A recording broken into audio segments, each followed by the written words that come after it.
नमस्कार, स्वागत है सफलता आईएएस में। आज की क्लास में हम पढ़ने जा रहे हैं भारतीय प्लेट की विवर्तनिकी।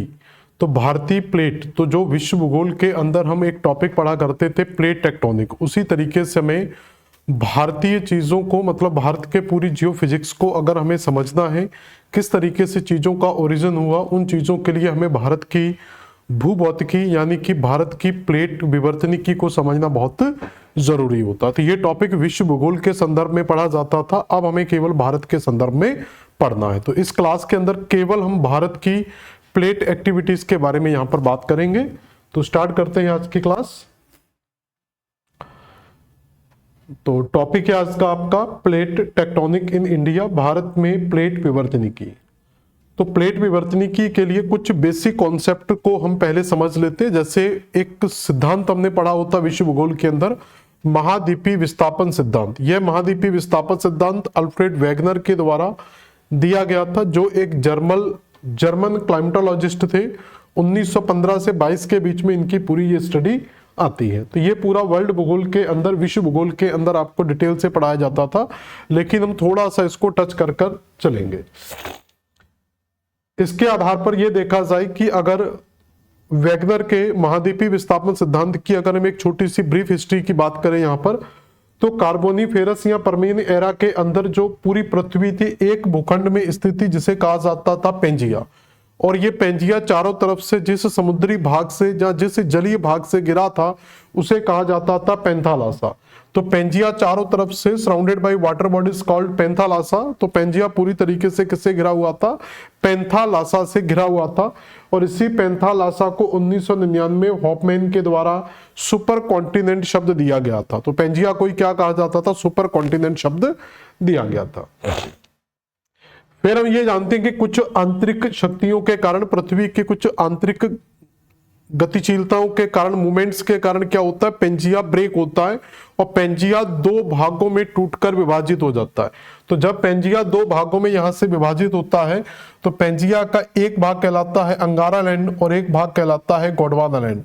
तो Pangaea divided in two parts. तो नदन पार्ट को क्या कहते थे? अंगारा लैंड, और सदन पार्ट कहलाता है हमारा गोंडवाना लैंड। तो नेक्स्ट आप देखेंगे, तो नेक्स्ट जैसे जैसे आप ट्रियासिक एरिया के आसपास पहुंचेंगे तो उस समय जाकर पेंजिया क्या करता है? दो पार्ट्स में डिवाइड हो जाता है। ऊपर का पार्ट कहलाता है लॉरेंसिया, इसको अंगारा लैंड भी कहा जाता है, और नीचे वाला पार्ट जो है, जो गोंड जनजाति से लिया गया भारतीय क्षेत्र, इसी लैंड के अंतर्गत आता था, जिसे कहा जाता है गोंडवाना लैंड। तो पेंजिया ब्रेक स्टार्ट होता है कार्बोनीफेरस में, और क्रेटेशियस तक, ट्रियासिक तक आते आते पेंजिया टू पार्ट्स में डिवाइड हो जाता है। तो अभी मोटा मोटा केवल आप ये याद रख लें कि पहले पूरी पृथ्वी एक पेंजिया फॉर्मेट में थी। पेंजिया के चारों तरफ जो पानी भरा हुआ था उसे पेंथालासा कहा जाता था। आगे जाके पेंजिया टू पार्ट्स में डिवाइड हो जाता है। एक पार्ट को कहा जाता है अंगार लैंड और एक को कहा जाता है गोंडवाना लैंड। तो ऊपर का जो पार्ट था, जो पार्ट नॉर्थ की ओर मूव किया, तो नॉर्थ का मूवमेंट तो अंगारा लैंड था, नीचे का जो मूवमेंट था दक्षिण की तरफ आया उसे कहते थे गोंडवाना लैंड। और इसी अंगारा लैंड और गोंडवाना लैंड के बनने के कारण इसके बीच में जो एक नया सी ओपन हुआ, एक नया जलीय सागर या जलीय भाग उत्पन्न हुआ, जिसे क्या कहा जाता है? टेथिस सागर के नाम से जाना जाता। तो इसके बीच में एक नया जल का जो भाग उत्पन्न हुआ उसे क्या कहा जाता है? टेथिस सागर के नाम से जाना जाता है। अब आगे जाके फिर अंगारा लैंड और गोंडवाना लैंड में भी विभाजन प्रारंभ रहता है। तो ये क्रिया आगे कंटिन्यू रहती है विभाजन की। जुरासिक तक आते आते तो यहां पर आप देखेंगे अंगारा लैंड, ये गोंडवाना लैंड का स्ट्रक्चर है, ये अंगारा लैंड का स्ट्रक्चर है। इस स्ट्रक्चर से यहां पर आप देखेंगे तो यहां पर कहीं ना कहीं आपको तो एक स्पॉट यहां पर आपको अलग होता हुआ दिखाई देगा। तो यहां से अंगारा लैंड और गोंडवाना लैंड के अंदर यहां पर आपको एक विभाजन दिखाई देता है। तो ये जो पार्ट अभी एक जुड़ा हुआ था, तो यहां से थोड़ा सा क्या होगा? एक विभाजन स्टार्ट हो जाएगा। तो ये पार्ट आपका साउथ अमेरिका के रूप में कन्वर्ट हो जाएगा और ये आपका अफ्रीका में कन्वर्ट होना स्टार्ट हो जाएगा। तो पहले जो गोंडवाना लैंड भी एक पार्ट में था, ये टू पार्ट्स में डिवाइड होता है, और उसी के साथ कुछ भाग जो नीचे यहां से जुड़ा हुआ था ये भी यहां से सेपरेट होता है, अंटार्कटिका वगैरह के फॉर्मेट में स्टार्ट हो जाता है। और उसी प्रकार जो नॉर्थ का पार्ट था, यहां से नॉर्थ अमेरिका और इधर से यूरोप और एशिया का पार्ट डिवाइड होना स्टार्ट होता है। ये विभाजन और कंटिन्यू रहता है। आगे जाके आप अगर क्रेटेशियस काल तक जाते हैं तो ये विभाजन और स्पष्ट आपको दिखाई देता है। यहां पर आप देखेंगे विभाजन स्टार्ट हुआ, यहां तक आते आते विभाजन और स्पष्ट होने लगता है। अफ्रीका इस डायरेक्शन में फ्लो करता है, south America, north America, Eurasia, Antarctica सब अपने अपने डायरेक्शन में मूवमेंट स्टार्ट करते हैं और आगे जाकर क्रेटेशियस से और आगे जाते हैं, या इसको क्रेटेशियस से प्रेजेंट लिख लेना, यहां पर आप वर्तमान होलोसीन प्लिस्टोसीन तक पहुंच जाएंगे। तो वर्तमान स्थिति तक अगर हम जाते हैं तो वर्तमान स्थिति में जाते हैं तो हमें कुछ इस प्रकार का लैंड दिखाई देता। तो ये पूरे का पूरा जो कॉन्सेप्ट है ये वैगनर का महाद्वीपीय विस्थापन सिद्धांत, जिसको जिगसॉ फिट के नाम से भी जाना जाता है। तो जिगसॉ फिट का मतलब है कि अगर हम सारी चीजों को पास लाने का प्रयास करते हैं तो ये सारी चीजों को हम जोड़ने का प्रयास करते हैं तो फिर हम यहां तक लेकर आएंगे, यहां से यहां ला सकते हैं, यहां से यहां ला सकते हैं और हमारा फॉर्मेट इस तरीके से सेट हो सकता है। इसको कहा जाता है जिगसॉ फिट और ये विश्व भूगोल में बहुत डिटेल से आपको पढ़ाया जाता है। तो मैंने एक ओवरव्यू सिर्फ आपको दे दिया जिससे हमें आगे की चीजों को समझने में प्रॉब्लम्स ना आए। तो क्लियर हो गया यहां तक। इस तरीके से आप यहां पर इमेज कर सकते हैं कि ये पूरा का पूरा लैंड किस तरीके से विभाजित होता है और इसी विभाजन के साथ तो ये पार्ट जब आप देखेंगे यहां से जाकर यूरेशियन प्लेट के साथ टकराता है इंडिया का और यहीं से होती है साथ में हिमालय की उत्पत्ति। तो इसी के टकराने के साथ ही यहां पर क्या होगा, हिमालय का ओरिजिन भी हो जाएगा। ठीक है, तो यहां पर क्या होगा, हिमालय का फॉर्मेशन इसके टकराने से होगा। यहां पर क्या होगी, हिमालय की उत्पत्ति। तो क्लियर हो गया यहां तक। ये पूरे का पूरा देखेंगे, साउथ अमेरिका विभाजित हो रहा है, अफ्रीका इधर जा रहा है, ये इंडिया का पार्ट, जो इंडिया का पार्ट है ये टूटकर यहां से नॉर्थ में शिफ्ट करेगा। इंडिया का पार्ट टूटकर जैसे नॉर्थ में शिफ्ट होकर यूरेशियन प्लेट से जाके टकराएगा और इसी के टकराने से यहां पर होगी हिमालय की उत्पत्ति। तो ये कल्पना आप कर सकते हो, यहां पर एक बार समझ सकते हो। तो ये साउथ अमेरिका और अफ्रीका यहां से विभाजित होते हैं। अफ्रीका से ही विभाजित होता है हमारा इंडिया, जो इंडिया पहले यहां से जुड़ा हुआ था। तो अफ्रीका और ये दोनों विभाजित हुए यहां से। इंडिया अफ्रीका के साथ जुड़ा हुआ था, यहां से टूटता है और टूटने के बाद ये नॉर्थ डायरेक्शन में फ्लो करता है। ये है हमारी यूरेशियन प्लेट। तो ये यूरेशियन प्लेट नॉर्थ में थी, यहां पर इंडियन ओशियन का पार्ट है। तो ये पूरे का पूरा इंडियन ओशियन मतलब इंडो प्लेट कहा जाता था उस समय। तो ये इस तरीके से पूरे का पूरा नॉर्थ डायरेक्शन में मूव करता है और तैथिस सागर में जाकर टकराता है यूरेशियन प्लेट से और इसी जगह पर उत्पत्ति होती है हमारी हिमालय की। हिमालय का ओरिजिन हम अलग से पढ़ेंगे पूरा डिटेल से। इस तरीके से आप देख सकते हो किस तरीके से। तो यहां पर प्लेटों को समझना बहुत जरूरी है, आगे जाकर मैं प्लेटें बताऊंगा। तो ये हमारी इंडो प्लेट है, ये यूरेशियन प्लेट है। देखेंगे किस तरीके से यहां से सबडक्ट होती है। तो भारतीय प्लेट यूरेशियन प्लेट के नीचे क्या होती है, सबडक्ट होती है और उसी सबडक्शन से यहां पर क्या होता है, हिमालय का फॉर्मेशन होता है। अब देखिए, अब हमें थोड़ा सा प्लेट के बारे में समझ लेते हैं कि ये प्लेट का मतलब क्या है। तो जब हम प्लेट की बात करते हैं या प्लेट टेक्टोनिक की बात की जाती है, तो जब प्लेट टेक्टोनिक जो हैरी हेस का सिद्धांत है, तो इस प्लेट टेक्टोनिक को थोड़ा सा एक शॉर्टकट में समझाने का प्रयास करता हूं मैं। तो पहले तो याद रखना कि प्लेट का मतलब क्या है। तो ये स्थल का टुकड़ा कह सकते हैं एक तरीके से, या एक छोटा सा भाग कह सकते हैं। तो ये एक स्थल का छोटा सा भाग है। ये छोटे फॉर्मेट में भी हो सकता है, एक बड़े फॉर्मेट में भी हो सकता है। तो प्लेट क्या है, तो हम कह सकते हैं एक small and large fragment of lithosphere. तो स्थल मंडल का छोटे से छोटा या बड़े से बड़ा टुकड़ा क्या कहलाता है, प्लेट कह सकते हैं। और टेक्टोनिक का मतलब होता है मूवमेंट। तो टेक्टोनिक का मतलब क्या होता है, मूवमेंट, हलचल। तो पृथ्वी पर जब हम देखते हैं तो हमारी पृथ्वी का जो क्रस्ट वाला पार्ट है, तो हमारी पृथ्वी के जब हम क्रस्ट की बात करते हैं तो ये हमारा जो अपर पार्ट है क्रस्ट, तो ये क्रस्ट ऐसा नहीं है, ये क्रस्ट कई पार्ट्स में डिवाइड है। तो ये क्रस्ट क्या है, कई पार्ट्स में डिवाइड है। तो यही जो छोटे छोटे पार्ट है, जैसे एक टुकड़ा यहां पर ये हो गया, क्लियर। इसके अलावा दूसरा टुकड़ा यहां पर आप देख सकते हैं, तो ये कई पार्ट्स में डिवाइड है। ये दूसरा टुकड़ा हो गया इसका, क्लियर। इसी के बाद ये तीसरा पार्ट हो गया। तो ये इस तरीके से कई टुकड़ों में डिवाइड आपको मिलेगा।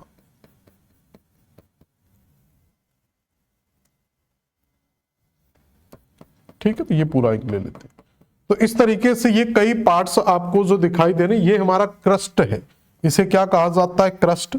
और क्रस्ट के अंदर मिलता है मेंटल और कोर का पार्ट।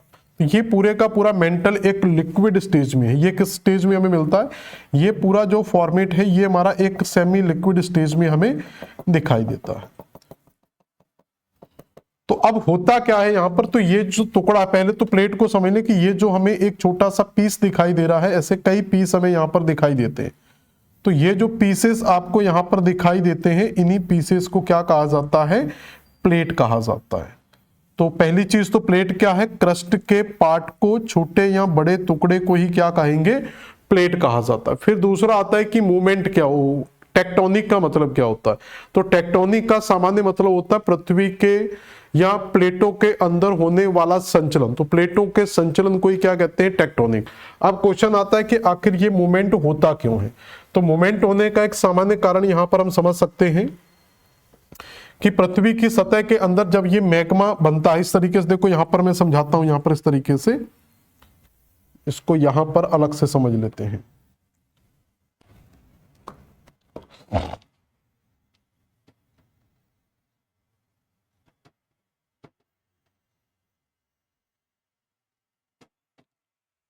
देखो समझो अब यहां पर, तो ये पूरे का पूरा क्रस्ट है और क्रस्ट के नीचे ये भरा हुआ है पूरी तरीके से मैग्मा। तो क्रस्ट और क्रस्ट के नीचे क्या है, मैग्मा का पूरे का पूरा मेंटल का रीजन है, और ये हमारा किसका पार्ट है, क्रस्ट का पार्ट। तो यहां पर आप देखेंगे कि क्रस्ट के अंदर तो कुछ एटॉमिक्स पाए जाते हैं इसमें क्रस्ट वाले पार्ट के अंदर, जिनमें एनर्जी बहुत ज्यादा होती है। तो इन नाभिकों के कारण काफी ज्यादा एनर्जी यहां पर पाई जाती है। तो इसी एनर्जी के कारण यहां पर क्या होता है, मैग्मा चैम्बर का फॉर्मेशन होता है। तो यहां पर बनता है मैग्मा चैम्बर। एनर्जी ज्यादा होने के कारण पूरी चीजें मेल्ट होती हैं। मेल्ट होने के कारण यहां पर क्या है, मैग्मा चैम्बर का फॉर्मेशन होता है। अब मैग्मा यहां से बनेगा तो मैग्मा ऊपर की ओर उठेगा। जैसे ये मैग्मा ऊपर की ओर उठता है, इसको कहते हैं संवहन, कन्वेक्शन। तो संवहन की क्रिया के अंदर तो यहां पर पाए जाने वाले एटॉमिक्स के कारण, एटम्स के कारण क्या है, एनर्जी ज्यादा होती है, मैग्मा का फॉर्मेशन होता है। और मैग्मा बनने के कारण यहां पर उत्पन्न होती है कन्वेक्शनल करंट। और जब ये कन्वेक्शनल करंट ऊपर जाकर सतह से टकराती हैं तो ये अलग अलग डायरेक्शन में मूव करती हैं। तो कुछ कन्वेक्शनल करंट इस डायरेक्शन में मूव करती हैं और कुछ कन्वेक्शनल करंट इस डायरेक्शन में मूव करती है। अब आप देखोगे जब यहां से ये मूव करेगा तो इधर प्रेशर लगाएगा इसको, जब ये यहां से मूव करेगा तो ये इसको इधर प्रेशर लगाएगा। तो इसी प्रेशर के कारण प्लेटों में क्या होता है, एक गति पैदा होती है। तो मोमेंट का कारण क्या है, तो वो है संवहनीय तरंगे। तो सिंपल याद रखना कि मोमेंट किन के कारण होता है, तो मेंटल के अंदर उत्पन्न होने वाली संवहनी तरंगों के कारण यहां पर क्या है, मूवमेंट पैदा होता है। इसी को कहते हैं टेक्टोनिक्स। तो ये शॉर्टकट आपको थोड़ा सा समझ में आना चाहिए। तो ऐसे पूरी पृथ्वी की अगर हम बात करें तो टोटल नंबर्स ऑफ प्लेट की बात करते हैं तो 7 बड़ी प्लेट्स हमें मिलती हैं। तो क्या है, पूरी पृथ्वी हमारी 7 बड़ी प्लेटों में डिवाइड होती है। जैसे पूरा कॉन्टिनेंट अगर आपको क्लियर है, जिसके अंदर हमें देखते हैं एक कॉन्टिनेंट में मिलता है नॉर्थ अमेरिका, दूसरा साउथ अमेरिका, इसके अलावा अफ्रीका है, ठीक है, यूरोप और एशिया एक साथ रखे जाते हैं, ठीक है। फिर आपको 5 नंबर पर इंडिया, जिसको इंडो और ऑस्ट्रेलियन प्लेट कहा जाता है। इसके अलावा आपकी पैसिफिक वाला क्षेत्र है प्रशांत महासागर का, और 7वां आपका अंटार्कटिका वाला क्षेत्र है। तो ये आपकी सारी की सारी प्लेट्स कहलाती हैं। तो नॉर्थ अमेरिका जहां पर बना हुआ है, तो जिस जगह पर हमें नॉर्थ अमेरिका मिलता है तो नॉर्थ अमेरिका वाले क्षेत्र को बोला जाएगा नॉर्थ अमेरिकन प्लेट। मैं शॉर्टकट बता रहा हूं बिल्कुल। तो जहां पर नॉर्थ अमेरिका है तो north American plate, north America के नीचे ही साउथ अमेरिका है तो साउथ अमेरिकन प्लेट। यहां पर अफ्रीका कॉन्टिनेंट हमें मिल जाता है तो ये हो जाएगी अफ्रीकन प्लेट। अफ्रीका के ऊपर हमें यहां पर यूरोप मिल जाता है तो यूरोप के साथ जुड़ा हुआ एशिया, तो ये कहलाती है हमारी यूरेशियन प्लेट। और यहां पर इंडिया का पार्ट मिल जाता है, इंडिया और ऑस्ट्रेलिया, तो ये कहलाती है इंडो ऑस्ट्रेलियन प्लेट, और इसके नीचे हमें मिल जाता है अंटार्कटिका, तो ये कहलाती है अंटार्कटिकन प्लेट। और फिर एक बड़ी प्लेट है जिसको कहा जाता है पैसिफिक प्लेट। तो यहां पर हमें पूरा प्लेट टेक्टोनिक को नहीं समझना, एक बहुत बड़ा टॉपिक है ये, तो केवल हमें यहां पर इतना समझ लेना है कि ये जो पूरी की पूरी टेक्टोनिक है, इसके अंदर हमें केवल इंडो ऑस्ट्रेलियन प्लेट की स्टडी करनी है। ठीक है, तो मैं विश्व भूगोल की भी एक सीरीज मैंने चलाई थी पिछली बार थोड़े समय पहले, तो मैं उसको आगे कंटिन्यू करूंगा और उसमें आपको पूरी की पूरी ये प्लेट टेक्टोनिक टॉपिक्स को हम चर्चा में करेंगे। लेकिन अभी के लिए केवल आपको समझ लेना है कि इंडो ऑस्ट्रेलियन प्लेट का जो एरिया है, तो यहां पर जो इंडियन ओशियन वाला पार्ट है, तो इंडियन ओशियन, इंडिया और ऑस्ट्रेलिया, ये सारे पार्ट किसके अंतर्गत आते हैं? इंडो ऑस्ट्रेलियन प्लेट के अंतर्गत आते हैं। अब देखें जरा, तो यहां पर हमने ये देखा कि इसमें तो प्लेटों में होने वाले मूवमेंट को क्या कहा जाता है? प्लेट टेक्टोनिक कहा जाता है। ये मूवमेंट दो प्रकार से होता है, एक होता है क्षैतिज या हॉरिजॉन्टल कह सकते हैं, और एक होता है वर्टिकल। तो प्लेटें हॉरिजॉन्टली भी मूवमेंट करती हैं और वर्टिकल मूवमेंट भी करती हैं, तो प्लेटें ऊपर नीचे भी हो सकती है और आगे पीछे भी गति कर सकती है। और जब हम इसके हॉरिजॉन्टल मूवमेंट को पढ़ते हैं, तो इस तरीके से जब प्लेटें गति करती हैं, तो ये दो तरीके के मूवमेंट आपको याद रखना है। अगर प्लेटें आपस में टकराती हैं तो उसको कहते हैं अभिसारी संचलन, और अगर प्लेटें एक दूसरे से दूर जाती है तो उसको कहते हैं अपसारी संचलन। अपसारी को कहते हैं डाइवर्जेंट और अभिसारी को कहते हैं कन्वर्जेंट। तो ये थोड़ा सा कॉन्सेप्ट और याद रख लेना।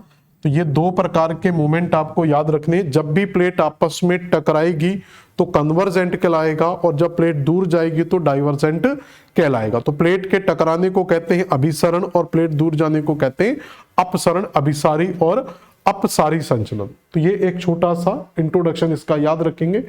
अब आते हैं मेन भारतीय प्लेट पर। तो जो हमारा मेन इंडिया का टॉपिक है वो है इंडो ऑस्ट्रेलियन प्लेट को समझना, जहां पर हमारा मेन टारगेट है।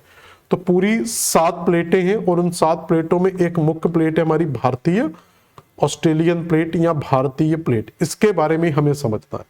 तो पहले तो हमें पूरे वर्ल्ड मानचित्र के बारे में थोड़ा सा क्लियर होना चाहिए। यहां पर मैं आपको एक छोटा सा डेमो दिखा दे रहा हूं पूरे वर्ल्ड मानचित्र का।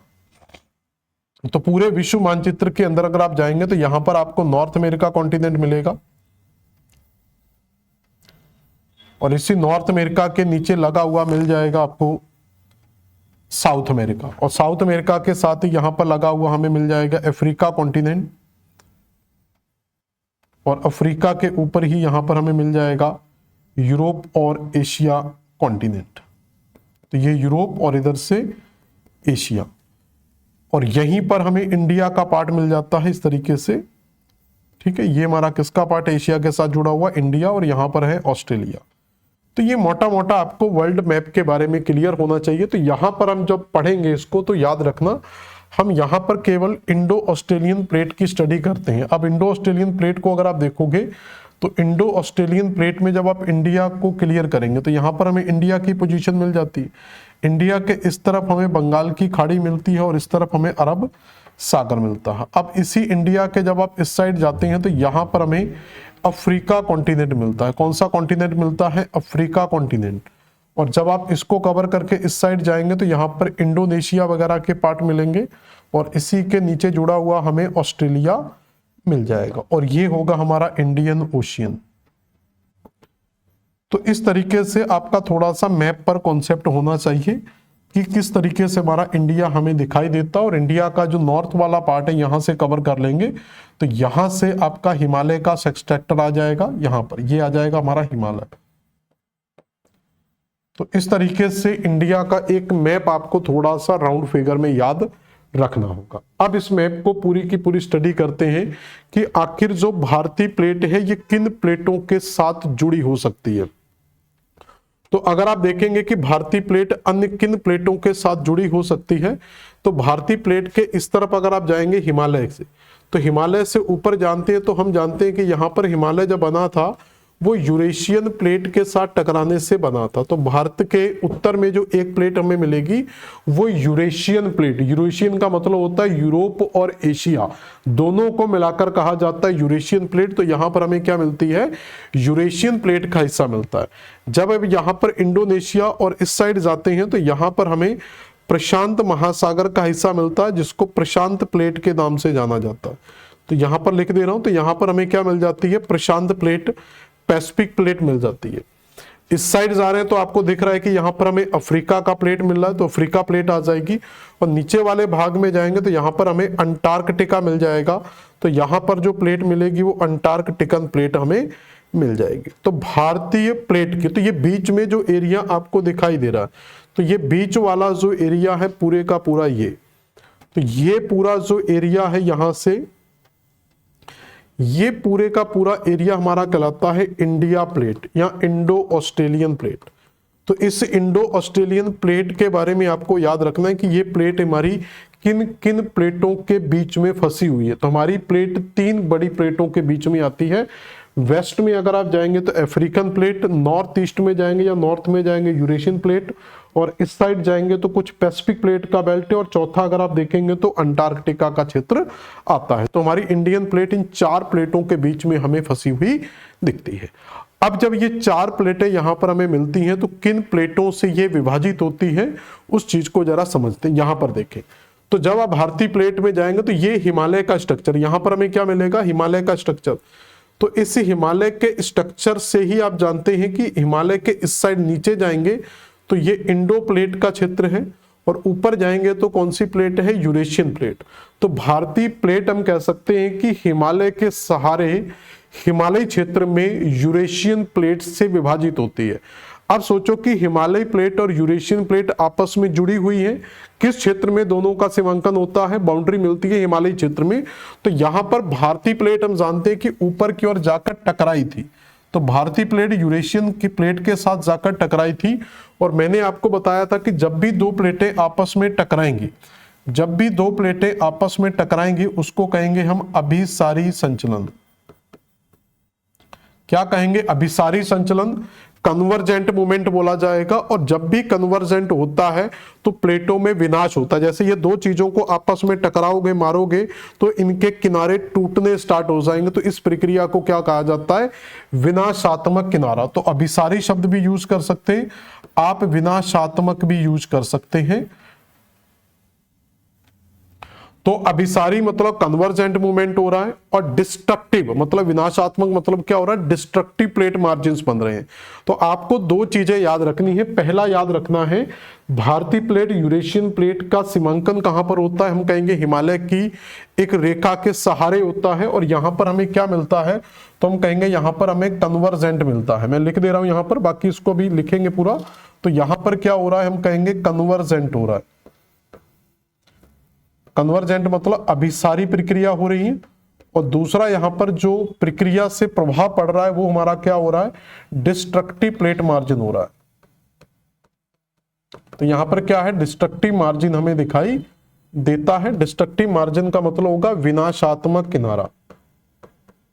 तो विनाशात्मक किनारे के सहारे हमारी यहां पर प्लेट हमें मिलती है। तो भारतीय प्लेट और यूरेशियन प्लेट किस किनारे पर स्थित है, तो ये एक डिस्ट्रक्टिव प्लेट मार्जिन पर स्थित है। इसलिए यहां पर क्या हुई, हिमालय की उत्पत्ति हमें देखने को मिलती है। इसलिए हिमालय क्षेत्र में सबसे ज्यादा हमें भूकंप देखने को मिलते हैं। जब प्लेटें टकराएंगी तो वाइब्रेशंस होगा, वाइब्रेशन होगा, कंपन होगा, तो कंपन की प्रक्रिया से भूकंप की उत्पत्ति होती है। पहली चीज क्लियर हो गई। इसके बाद जब आप यहां से इस तरह बढ़ेंगे तो यहां पर हिमालय से जुड़ी हुई सुलेमान, किरथर वगैरह की श्रेणियां मिल जाती हैं। तो यहां पर आपको सुलेमान मिल जाएगी, किरथर वगैरह की श्रेणियां मिल जाएंगी। तो इन सुलेमान किरथर की श्रेणियों के सहारे होते हुए ये दक्षिण की ओर बढ़ती है। तो ये जो लाइन है यूरेशियन प्लेट का ही हिस्सा है ये। तो एक तो हिमालय से विभाजित थी और इधर से सुलेमान किरथर वगैरह से विभाजित हो जाएगी।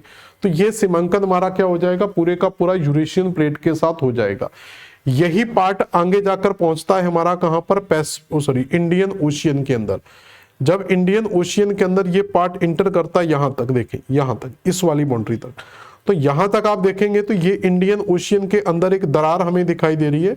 अब ये दरार कैसे बनेगी, देखो अफ्रीकन प्लेट है, तो अफ्रीकन प्लेट से भारतीय प्लेट उत्तर की ओर मूव की थी यहां से, तो ये प्लेट वहीं पर है, बल्कि ये प्लेट इससे क्या हो रही है, दूर हो रही है। और मैंने बोला था कि जब दो चीजें आपस में दूर होती, देखो दूर होने का मतलब नहीं है कि ये दोनों चीजें एक दूसरे से दूर होंगी, इसका मतलब ये भी हो सकता है कि अगर एक प्लेट है और अगर एक प्लेट दूर हो रही है तो उसको दूर ही माना जाएगा। टकराने का भी मतलब ये नहीं होता कि दोनों प्लेटें टकराएंगी, अगर एक प्लेट दूसरी से जाके टकराती तो उसको टकराना ही बोला जाता है। जैसे अगर किसी खड़ी गाड़ी में कोई ठोक देता तो उसको टकराना ही बोला जाएगा, एक्सीडेंट ही बोला जाएगा, जरूरी नहीं होता कि दोनों ही कारें आपस में टकराएंगी। तो उसी तरीके से भारतीय प्लेट यूरेशियन प्लेट के साथ टकराई तो हमने बोला कि टकराट हो रहा है, अभी सारी संचलन है। उसी प्रकार से भारतीय प्लेट अफ्रीकन प्लेट से दूर जा रही है, और मैंने बोला था कि जब जो प्लेटें दूर जाएंगी, तो जब प्लेटें दूर जाती हैं एक दूसरे तो उसको क्या कहते हैं, अपसारी। तो यहां पर जो क्रिया हो रही है वो कौन सी हो रही है, अपसारी संचलन हो रहा है। तो यहां पर हो रहा है अपसारी संचलन। अपसारी को क्या कहते हैं, डाइवर्जेंट। तो जैसे यहां पर कन्वर्जेंट हुआ था, यहां पर क्या होगा, डाइवर्जेंट की प्रक्रिया हमें देखने को मिलेगी। और जब डाइवर्जेंट हो रहा है, जब चीजें दूर जाती हैं तो दूर जाने से बीच में दरार पैदा होती है और उससे मैग्मा बाहर निकलता है। जब मैग्मा बाहर निकलेगा तो वहां पर क्या होता है, एक लंबी मैग्मा की लाइन जमा हो जाती है जिसको कहा जाता है रिज या कटक। जैसे इसका सिंपल तरीका है कि आप अपने हाथ पर एक पतला ब्लेड से थोड़ा सा कट करें, जैसे आप ब्लेड लगाएंगे तो एक लंबी सी आपको लाइन मिलेगी और उससे ब्लड आएगा और उसी जगह पर फिर ब्लड की क्लॉटिंग हो जाएगी। ज्यादा नहीं, नसें वसें नहीं काट देना, तो एक लंबी सी क्लॉटिंग आपको मिलेगी। जब आप हाथ लगाएंगे तो आपको कुछ उभरा हुआ पार्ट दिखाई देगा, उसी क्लॉटिंग को कहा जाता है कटक। तो जब कटक बनेगा तो वो लंबी दरार से बनेगा हमेशा। तो उसी तरीके से सोचो कि जब ये अफ्रीकन प्लेट से भारतीय प्लेट अलग होगी तो इस जगह पर क्या होगी, दरार पैदा होगी इस पूरी जगह पर। तो यहां पर क्या होगा, एक क्रैक का फॉर्मेशन होगा। तो जैसे जैसे यहां पर क्रैक का फॉर्मेशन होगा तो यहां से मैग्मा बाहर निकलेगा, और मैग्मा बाहर निकलेगा तो यहां पर क्या करेगा, कटक की उत्पत्ति करेगा। क्लियर हो गया। तो यहां पर क्या होगा, एक कटक बनेगा। इस कटक को कहा जाता है कार्ल्सबर्ग कटक। क्या कहा जाता है, कार्ल्सबर्ग कटक। तो भारतीय प्लेट अफ्रीकन प्लेट से किस कटक के द्वारा अलग होती है, तो हम कहेंगे कार्ल्सबर्ग कटक भारतीय प्लेट और अफ्रीकन प्लेट को विभाजित करता है। और यहां पर कौन सा मूवमेंट हुआ है, अपसारी संचलन हुआ है, डाइवर्जेंट हुआ है, और एक नई संरचना का निर्माण हुआ। लॉस नहीं हुआ, बल्कि यहां पर एक कटक का निर्माण हुआ। तो इसको कहेंगे रचनात्मक प्लेट किनारा। क्या कहा जाएगा, रचनात्मक प्लेट किनारा। क्या बोलेंगे, रचनात्मक प्लेट किनारा। और रचनात्मक को क्या बोलेंगे, कंस्ट्रक्शन हो रहा है तो कंस्ट्रक्टिव प्लेट मार्जिन।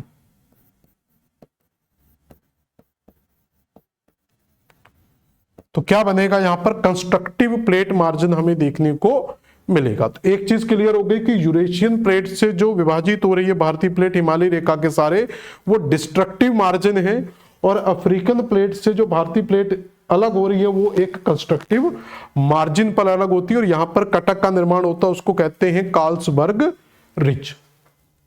क्लियर हो गया यहां तक। अब इस कार्ल्सबर्ग रिज के बाद देखेंगे आप, तो यहां पर मैं इसको इरेज कर दे रहा हूं, यहां पर आपको लिखता हुआ भी चलेंगे साथ में।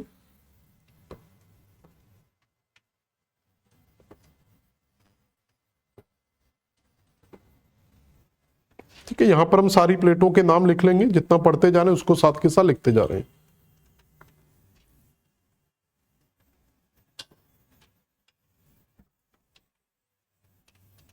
चलो देखें जरा। तो यहां पर अगर आप देखेंगे तो सबसे पहला आपको यहां से स्टार्ट किया हुआ है, ये बाद में आ जाएगा यूरेशियन वाला। तो पहला कौन सा लिखा हुआ है यहां पर, कार्ल्सबर्ग रिज। तो कार्ल्सबर्ग रिज जब हम पढ़ेंगे तो कार्ल्सबर्ग रिज में सिर्फ आपको यहां पर जो एक फीचर याद रखना है, तो कार्ल्सबर्ग रिज किसके बीच में है, तो पहला पॉइंट याद रखना है कि ये अफ्रीकन प्लेट और भारतीय प्लेट के बीच में है। बस इतना पॉइंट एक याद रखना है। तो ये अफ्रीकन प्लेट और भारतीय प्लेट के बीच में है। दूसरा, इसको हिंदी में कहते हैं कटक। दूसरा पॉइंट जो याद रखेंगे इसमें, वो याद रखना है कि ये अपसारी संचलन पर या फिर रचनात्मक प्लेट किनारा है। ठीक है, मतलब डाइवर्जेंट है, और साथ में याद रखेंगे कंस्ट्रक्टिव है। तो कंस्ट्रक्टिव मार्जिन है और डाइवर्जेंट मार्जिन है, पूरा लिख लेना। कंस्ट्रक्टिव मार्जिन तो ये अपसारी प्लेट संचलन का भाग है, और यहां पर क्या हो रहा है, रचनात्मक प्लेट किनारे का विकास हो रहा। बस इतना याद रखना इस चीज पर, दोनों प्लेट एक दूसरे से दूर जा रही है। इसी के नीचे जाते हैं तो यहीं पर आपको मिड इंडियन रिज मिल जाता है। तो मिड इंडियन रिज जब आप यहां से कंटिन्यू करेंगे तो यहां पर आप देखेंगे अंटार्कटिका वाला एरिया आपको मिल जाएगा। तो इसी के बाद जो अगला पार्ट मिलता है वो हमें मिड इंडियन रिज का पार्ट मिल जाता है। तो यहां पर अगला जो रिज मिलेगा हमें, तो यहां पर आप देखेंगे अंटार्कटिका से अलग हो रहा है, तो यहां पर कहते हैं इसको मिड इंडियन रिज। तो मध्य भारतीय कटक की यहां पर हमें उत्पत्ति होती है, और इसमें भी वही चीजें याद रखनी है। तो मध्य भारतीय कटक में याद रखेंगे तो ये मिक्सर है थोड़ा सा, इसका कुछ पार्ट अफ्रीकन प्लेट के साथ जुड़ा हुआ है और भारतीय प्लेट के साथ जुड़ा हुआ है, ठीक है। और कई बार इसको अंटार्कटिका के साथ भी ऐड कर लिया जाता है, तो ये अंटार्कटिका प्लेट और भारतीय प्लेट के साथ जुड़ा हुआ है, ठीक है। तो ये दोनों को थोड़ा सा याद रखना। और इसमें जो मोमेंट हो रहा है वो सेम है, इसमें भी सेम होगा, अपसारी होगा और साथ में रचनात्मक होगा, ठीक है। इंग्लिश में याद रखेंगे डाइवर्जेंट होगा और कंस्ट्रक्टिव प्लेट मार्जिन होगा। इसके बाद तो मेन जो याद रखना वो कार्लसबर्ग के बारे में याद रखो। दूसरा आप याद रखोगे तो वो साउथ ईस्टर्न इंडियन रिज के बारे में, तो ये यहां पर हमें मिलेगा इस जगह पर। तो साउथ इंडियन रिज अगर आपको यहां पर जाएंगे तो ये जो इंडियन प्लेट है ये ऊपर जा रही है, और किससे अलग हो रही है, अफ्रीकन प्लेट से, यहां सॉरी अंटार्कटिका प्लेट से। तो यहां पर भी सेम गतिविधि हमें देखने को मिलेगी। तो यहां पर भी हमें वही अपसारी संचलन देखने को मिलेगा। बस याद रखो किसके बीच में हो रहा है, तो ये आपकी अंटार्कटिका और भारतीय प्लेट के बीच में हो रहा है, पहली चीज। दूसरा इसी में याद रखो कि यहां पर भी क्या हो रहा है, अपसारी संचलन हुआ है और प्लस रचनात्मक है, सेम चीज है। तीसरा जब हम यहां पर जाते हैं इस जगह पर आप देखोगे तो ये जो पॉइंट है जहां पर न्यूजीलैंड आपको आज दिखाई देता है, तो ये ऑस्ट्रेलिया भी हमें इंक्लूड करना है साथ में।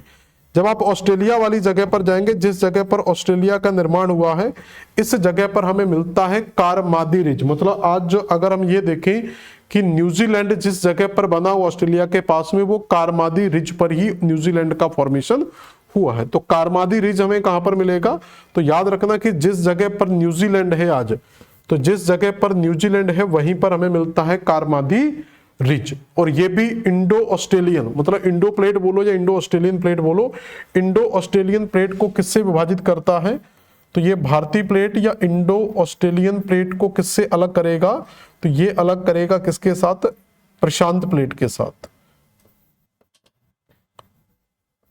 प्रशांत मतलब पैसिफिक प्लेट के साथ ये क्या करेगा, यहां से विभाजित कर देगा। तो ये पैसिफिक प्लेट याद रखना। और यहां पर जो मूवमेंट है थोड़ा सा वो यहां पर टकराने वाली स्थिति आपको दिखेगी, तो यहां पर आप याद रखेंगे कि यहां पर जो हो रहा है वो अभिसारी संचलन की स्थिति हमें देखने को मिलती हो। और अभिसारी में क्या होता है, हम पढ़ चुके थे कि अभिसारी के अंदर क्या होता है, विनाश होता है।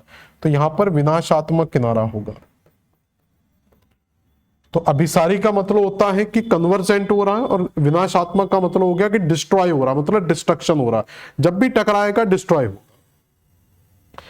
इसके बाद यही लाइन आगे बढ़ती है, और यही लाइन आगे बढ़ते हुए एक तरीके की दरार बनती चली जाती है पैसिफिक प्लेट के साथ। तो ये इंडो प्लेट जाके टकराती है पैसिफिक प्लेट के साथ, और इंडोनेशिया के जावा वगैरह क्षेत्रों से होते हुए ये मिल जाती है यहाँ पर अराकान योमा पर हिमालय से, तो और हिमालय के साथ जाकर जुड़ जाएगी। यहां पर मिल जाएगा अराकान योमा। तो हम कह सकते हैं कि यहां से ये पैसिफिक प्लेट से होते हुए प्रशांत महासागर के बीच सीमा बनाते हुए अभिसारी संचलन होगा सब जगह। इंडोनेशिया के जावा सुमात्रा से होते हुए अराकान योमा में जाकर, मतलब अंडमान निकोबार के क्षेत्र के पास से होते हुए अराकान योमा के सारे हिमालय से जाकर, तो ये देखेंगे पूरी की पूरी एक बाउंड्री का फॉर्मेशन होता है भारतीय प्लेट की। यहां पर जो है, यहां पर हमें जावा मिल जाता है, जावा ट्रेंच के नाम से जाना जाता है। तो जावा का कटक या जावा ट्रेंच का फॉर्मेशन हमें मिलता है। तो यहां पर मिलता है हमें जावा रिज। तो जावा रिज भी आपको कहां मिलेगा, तो ये इंडोनेशिया में मिलेगा। तो बस याद रखना जावा कहां मिलेगा, इंडोनेशिया में। और यहां पर भी क्या हो रहा है, अभिसारी हो रहा है, ये याद रखेंगे, प्लेटें आपस में टकराती है और उसके बाद फिर ये अराकान योमा के साथ मिलकर फिर से हिमालय से जुड़ जाती है। ये पूरी की पूरी सीमांकन जो है ये किसका है, भारतीय प्लेट का सीमांकन हमें देखने को मिलता है। अब इसके बाद फिर वही चीज है, लास्ट जो आएगा वो हिमालय के साथ जुड़ जाएगा, कन्वर्जेंट मूवमेंट यहां पर हमें देखने को मिलेगा। तो हिमालय यहां पर ऐड कर लेना, इसमें नहीं आएगा तो लास्ट में हम हिमालय को लिख लेंगे। यहां आप, ये क्या हो गया, इसको आ गया, तो यहां पर आप हिमालय से स्टार्ट कर लेना, ठीक है। हिमालय का मैंने वहां पर डिटेल लिख दी है तो आप वहां से इसको ऐड कर लेना। तो सबसे पहले आप हिमालय के सहारे स्टार्ट करेंगे, तो हिमालय में कन्वर्जेंट और डिस्ट्रक्टिव प्लेट मार्जिन याद रखेंगे, ठीक है। अब तो यहां तक की स्थिति आपको समझ में आ गई पूरी की पूरी। ये पूरे का पूरा भारतीय प्लेट का एक इंट्रोडक्शन हो गया कि कैसे, बस ये कटक याद रखने होते कि कौन सा कटक किसके बीच में और किस प्रकार की स्थिति का निर्माण करता है। यहां पर अगर आप जाएंगे तो यहां पर आप देखोगे एक छोटी सी दरार आपको दिखाई दे रही है मैप के अंदर। तो यहां पर एक हल्की सी जो दरार आपको यहां पर दिखाई देती है, ये वाली। तो इस दरार की अगर हम बात करें तो ये दरार क्यों बनती जा रही है यहां पर, इसका कारण है क्योंकि जब इंडो ऑस्ट्रेलियन प्लेट पूरी तरीके से टूटकर इस तरफ जाती, भारतीय प्लेट का जो सामान्यतः विस्तार था वो नॉर्थ में था और ऑस्ट्रेलियन प्लेट का जो विस्तार था वो नॉर्थ ईस्ट था, लेकिन ये दोनों एक ही खंड में थी।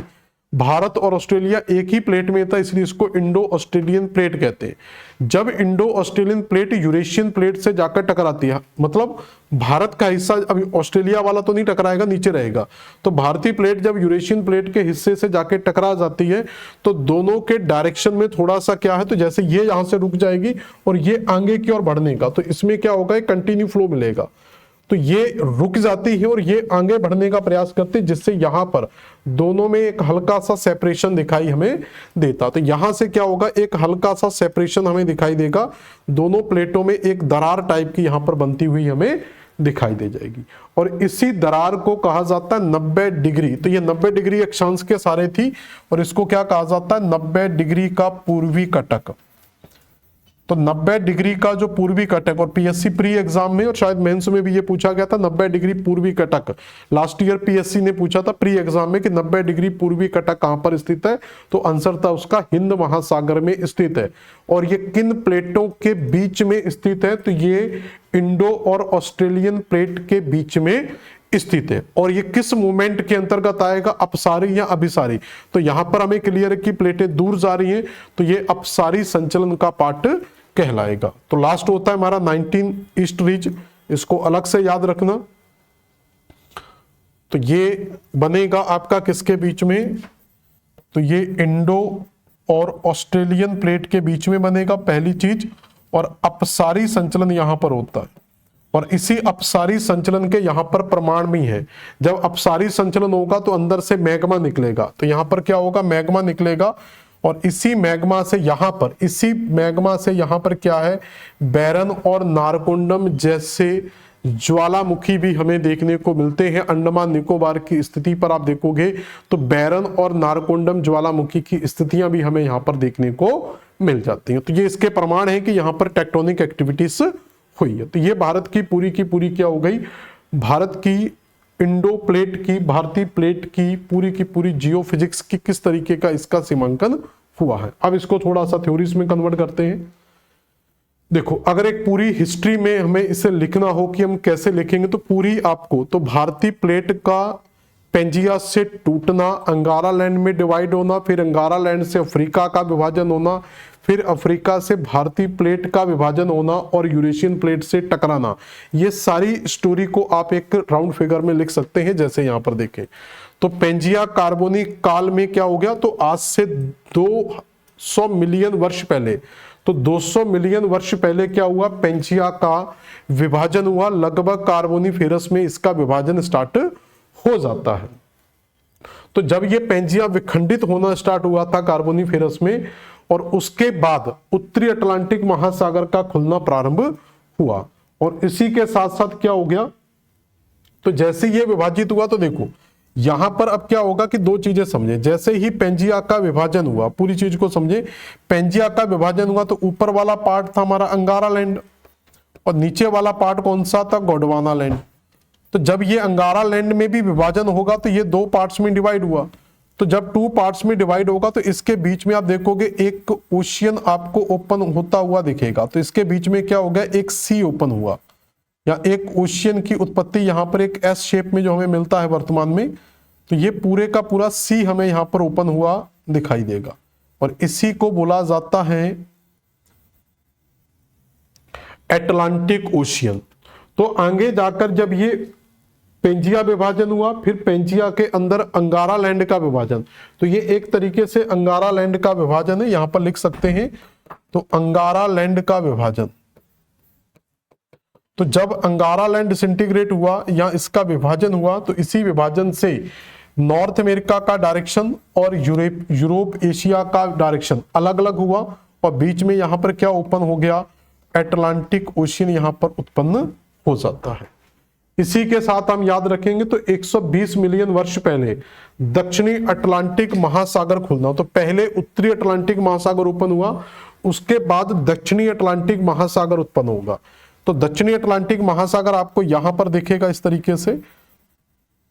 तो ये जो दक्षिणी अटलांटिक महासागर बनेगा तो ये किन प्लेटों के बीच में बनेगा, तो ये अफ्रीकन प्लेट और साउथ अमेरिकन प्लेट के बीच में ओपन होगा। तो यहां पर तो ये प्लेट इस डायरेक्शन में मूव करेगी, ये अफ्रीका इस तरफ मूव करेगा, साउथ अमेरिका इस तरफ मूव करेगा, और बीच में उत्पन्न होगा कौन सा, साउथ अटलांटिक ओशियन। यहां पर बना नॉर्थ अटलांटिक ओशियन। तो ये आपका किसका पार्ट रहेगा, तो हम लिख सकते हैं ये गोंडवाना का पार्ट रहा होगा। तो इस तरीके से हम कहेंगे कि पेंजिया का विभाजन हुआ, और पेंजिया जब 2 भागों में टूटा था, पेंजिया जब 2 भागों में टूटा था, किसमें, अंगारा लैंड में और एक गोंडवाना लैंड में, और इनके बीच में भी क्या हुआ था, एक सागर उत्पन्न हुआ था जिसको कहते हैं टेथिस सागर। तो इन दोनों के विभाजन होने से टेथिस सागर बना। फिर अंगारा लैंड में विभाजन हुआ तो अटलांटिक ओशियन उत्पन्न हो गया, गोंडवाना लैंड में विभाजन हुआ तो साउथ अटलांटिक ओशियन उत्पन्न हो गया।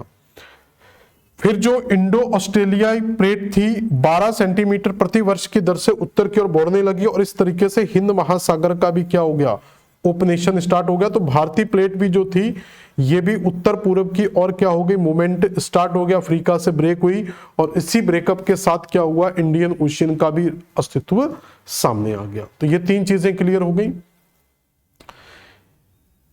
इसके बाद 80 मिलियन वर्ष पहले इंडो ऑस्ट्रेलियन प्लेट द्रास में तिब्बत के पठार से टकराई, और क्रेटेशियस काल में दक्कन लावा का प्रवाह हुआ। तो इसके बाद क्या घटना होती है, और ये मैंने जूलॉजिकल हिस्ट्री के अंदर भी आपको पढ़ाया था। तो पहली चीज तो पूरा अंगारा लैंड डिवाइड हुआ, अंगारा लैंड में गोंडवाना लैंड डिवाइड हुआ, पेंजिया डिवाइड हुआ, और भारतीय प्लेट टूटकर नॉर्थ ईस्ट डायरेक्शन में फ्लो करती है, और यहां पर आके यूरेशियन प्लेट से टकरा जाती है। जिस जगह पर क्या था, टेथिस सागर था, उस जगह को कहा जाता है द्रास। तो इस द्रास के पास में आकर ये क्या करती है, भारतीय प्लेट यूरेशियन प्लेट या तिब्बत के पठार से टकरा जाती है। अब यहां पर क्या होगा, याद होगा मैंने, अगर आप पहली क्लास जूलॉजिकल हिस्ट्री की पढ़ोगे तो तिब्बत के पास जब ये भारतीय प्लेट टकराई थी तो इस समय सबसे पहले काराकोरम रेंज का फॉर्मेशन हुआ था। किसका फॉर्मेशन हुआ था, काराकोरम रेंज का फॉर्मेशन सबसे पहले यहां पर हुआ था। और काराकोरम रेंज के फॉर्मेशन के साथ ही देखो यहां पर एक चीज को समझें, इसलिए पहले की क्लासें अगर आप कर लोगे तो ये चीजें आपको बड़ी आसानी से समझ आ जाएंगी। तो भारतीय प्लेट का जो स्ट्रक्चर था वो कुछ इस प्रकार से दिखाई देता था हमें। तो ये था भारत का हिस्सा, और इस तरफ यहां पर था हमारा यूरेशिया का हिस्सा। तो ये थी यूरेशियन प्लेट। तो जब भारतीय प्लेट यूरेशियन प्लेट से टकराई होगी तो सबसे पहले इसकी पश्चिमी भुजा, तो ये 2 लिम्ब में थी, ये वेस्ट वाला पार्ट था, ये ईस्ट वाला, मतलब 2 सींग निकले हुए थे इसके, और जब ये नॉर्थ ईस्ट डायरेक्शन में टकराती तो इसकी पश्चिमी भुजा सबसे पहले यहां पर टकराती, और जैसे यहां पर टकराती तो यहां पर क्या होता है, एक फोल्ड बनता है, और इसी फोल्ड को कहा जाता है काराकोरम रेंज। तो इसी फोल्ड के कारण क्या होता है, क्रेटेशियस काल में काराकोरम श्रेणी की उत्पत्ति हो जाती है। अब क्या होगा कि जैसे मान लो कि एक बैल है, आप बुल फाइटिंग कह सकते हो, तो जैसे 2 बैल आपस में लड़ेंगे तो वो सिर झुका लेंगे। तो भारतीय प्लेट का यहां पर क्या होता है, सबडक्शन होता है, मतलब भारतीय प्लेट इस तरीके से आई और यूरेशियन प्लेट के नीचे जाकर सबडक्ट होने लगे। तो ये यूरेशियन प्लेट का हिस्सा था। तो भारतीय प्लेट आती है और यूरेशियन प्लेट के नीचे क्या है, सबडक्ट होना स्टार्ट होती है, और इसी फोल्डिंग में यहां पर हिमालय और काराकोरम रेंज के फॉर्मेशन स्टार्ट होते हैं। तो जैसे ये सबडक्शन यहां से होगा नीचे की ओर और ये पीछे का हिस्सा क्या होगा, थोड़ा और ऊपर की ओर उठ जाए। तो पिछला हिस्सा ऊपर उठ गया, निचला हिस्सा क्या होगा, जैसे बैल लड़ते हैं तो बैल हमेशा अपने सिरों को झुका लेते और पीछे का हिस्सा क्या होता है, ऊपर की ओर उठ जाता है। अब बैल जब अपने सींग को किसी चीज से जाके टकराएगा तो वो क्या होगा, उसकी दोनों भुजाओं पर इसका प्रेशर पड़ेगा और वो प्रेशर हमारी पूरी बॉडी पर रिलीज होता है। जैसे आप मान लो कि किसी चीज को बहुत प्रेशर के साथ धक्का दे, जैसे मान लो गाड़ी खराब हो जाए और पूरे दम के साथ अगर आप उसको धक्का देते हैं तो आपकी पूरी बॉडीज के अंदर पेन चला जाता है। तो इसी तरीके से यहां पर क्या हो रहा था, एक लीनियर फ्रैक्चर डेवलप हो रहा था। यहां से क्या हो रहा था कि जो फोर्स लग रहा था वो फोर्स इस तरीके से एक लाइन में बढ़ता जा रहा था, इस तरीके से। तो ये फोर्स क्या हो रहा था, एक लाइन में बैक साइड बढ़ रहा था, फोर्स लग रहा था आगे की ओर और प्रेशर लग रहा था। जैसे हम बल आगे की ओर लगाते हैं और दर्द हमारे बैक पेन में होने लगता है, तो उसी तरीके से जब ये इससे यूरेशियन से टकराया और एक बैक साइड प्रेशर रिलीज हुआ और इसी रिलीजन के कारण क्या हुआ, और मैग्मा फ्लो कर ही रहा था नीचे। यहां पर जो मैग्मा मैंने बताया था लास्ट क्लास में, मैग्मा बना वो इसी भारतीय प्लेट के नीचे इस तरीके से फ्लो कर रहा था और इसी मैग्मा को यहां पर एक दरार मिलती है क्योंकि फ्रैक्चर पड़ ही रहे थे। दरार उत्पन्न हुई दक्कन में और दक्कन के लावा से क्या हुआ, मैग्मा की उत्पत्ति हुई। तो काराकोरम रेंज और दक्कन लावा का फॉर्मेशन हमने पढ़ा था, एक ही समय में हुआ था। तो यह घटना हो गई। इसी घटना के चलते आगे क्या हुआ, इंडो प्लेट अफ्रीकन प्लेट से अलग हो गई और कार्ल्सबर्ग और मिड इंडियन रिज का फॉर्मेशन हो गया। तो यहां पर भी हमने बता दिया आपको पहले ही। तो जब यहां से टकराई सारी चीजें हुई, फिर ये भारतीय प्लेट से जब अलग हुई तो भारतीय प्लेट से अलग होने के कारण यहां पर एक बड़े कटक की उत्पत्ति हुई। तो इसी कटक की उत्पत्ति के चरण में आपको क्या हुआ, यहां पर कार्ल्सबर्ग का निर्माण हुआ यहां पर, और इसी के नीचे मिड इंडियन कटक का निर्माण हुआ। तो मिड इंडियन को अफ्रीका के साथ ही लिख लेना। मैंने लास्ट में ऑस्ट्रेलिया भी लिखा था, अंटार्कटिका भी लिखा है, तो आप अफ्रीका को पहली प्राथमिकता दे देना। अगर दोनों ऑप्शन में आते तो पहली प्राथमिकता अफ्रीका को, अफ्रीका नहीं है तो ऑस्ट्रेलिया और अंटार्कटिका को। तो इस तरीके से यहां पर क्या हो गया, कटकों का निर्माण भी हुआ।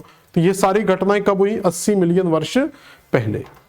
इसी के साथ क्या हुआ, इंडियन प्लेट ऑस्ट्रेलियन प्लेट से अलग हो गई और 90 डिग्री पूर्वी रिज का निर्माण हुआ। और आगे जाकर क्या होता है, तो भारतीय प्लेट अफ्रीकन और इंडो प्लेट से भी अलग हो जाती है और यहां पर दरार बनने से क्या होता है, 90 डिग्री ईस्ट रिज का फॉर्मेशन हो जाता है। तो जो घटनाएं हुई उन्हीं घटनाओं को हमें क्रमिक तरीके से यहां पर बताना होता है। फिर 50 मिलियन वर्ष पहले क्या हुआ, भारतीय और ऑस्ट्रेलियन प्लेट फिर से एकजुट हो गई। यहां पर एक नई चीज आपको याद रखना है कि जब ये दोनों प्लेटें अलग हुई थी तो अलग होने का कारण हमने देखा कि आखिर ये प्लेटें दोनों अलग क्यों हुई।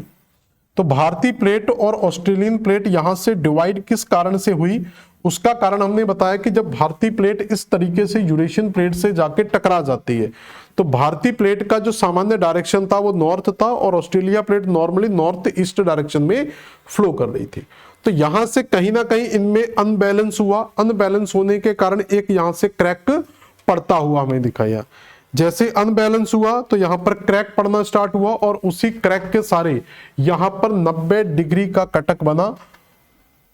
तो ये तो हो गया अलग, लेकिन फिर जुड़ क्यों गई आपस में, तो जब ये एक बड़ा क्रैक डेवलप हुआ, दोनों एक स्टेबल, देखो जब कोई चीज टूटती है तो अनस्टेबल हो जाती है, तो जब अनस्टेबल हुई तो क्रैक डेवलप हुआ।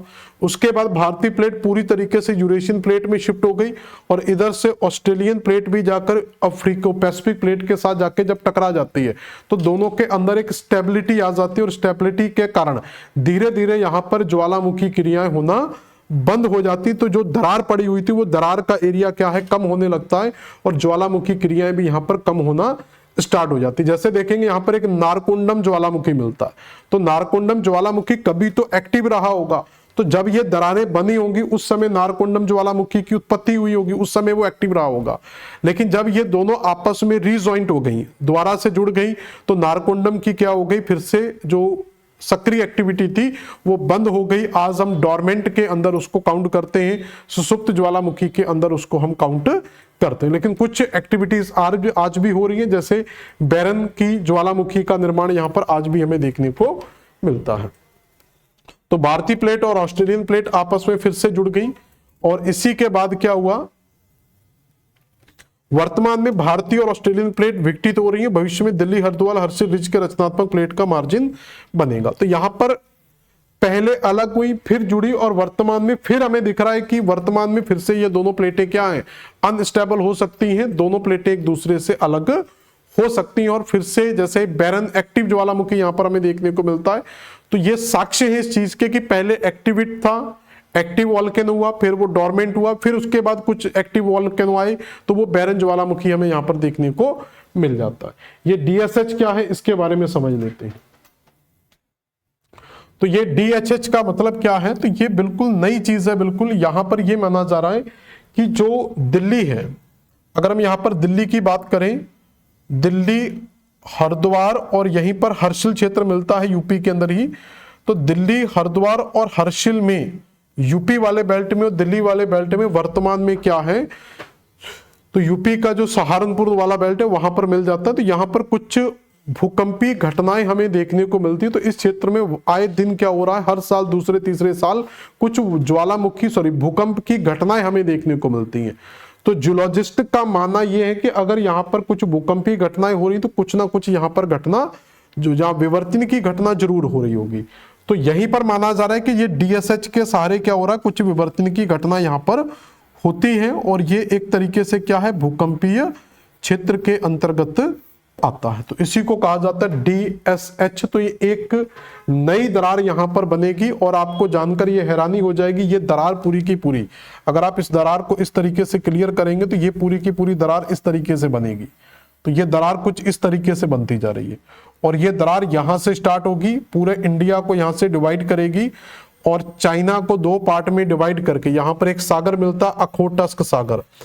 ये इन फ्यूचर के प्रमाण है कि इस तरीके से हो सकता है। तो अखोटस्क सागर तक ये पूरे का पूरा ओपन हो जाएगा और ओपन होने के बाद ये एक नए महासागर की उत्पत्ति करेगा और चाइना प्लेट और इंडिया प्लेट भी अलग अलग यहां से हो जाएंगे। लेकिन ये भविष्य की कल्पनाएं हैं, कोई आजकल में होने वाली कहानी नहीं है।